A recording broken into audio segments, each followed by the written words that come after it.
शंकर जी खेले ले होली गौरा संग शंकर जी खेले ले होली। भाव का भाव। शंकर जी खेले ले होली गौरा संग शंकर जी खेले ले होली।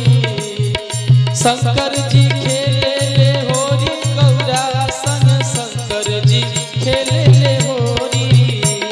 शंकर जी खेले ले होली हो, शंकर जी खेले ले होली गौरा संग शंकर जी खेले ले होली।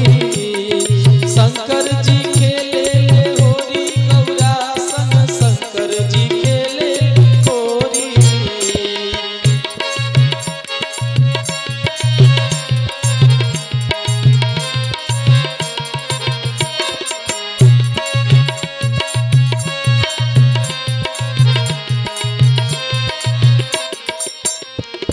ढोल मजीरा बाजे ठोकेले ताल हो,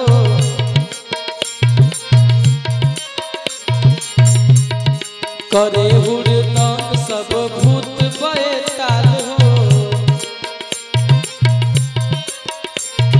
ढोल मजीरा बाजे ठोकेले ताल हो, करे हुड़दंग सब भूत बये ताल हो। संगवा में सखियन के टोली हो, संगवा में सखियन के टोली गौरा संग खेले ले शंकर जी होली। खेले ले शंकर जी होली गौरा संग खेले ले शंकर जी होली।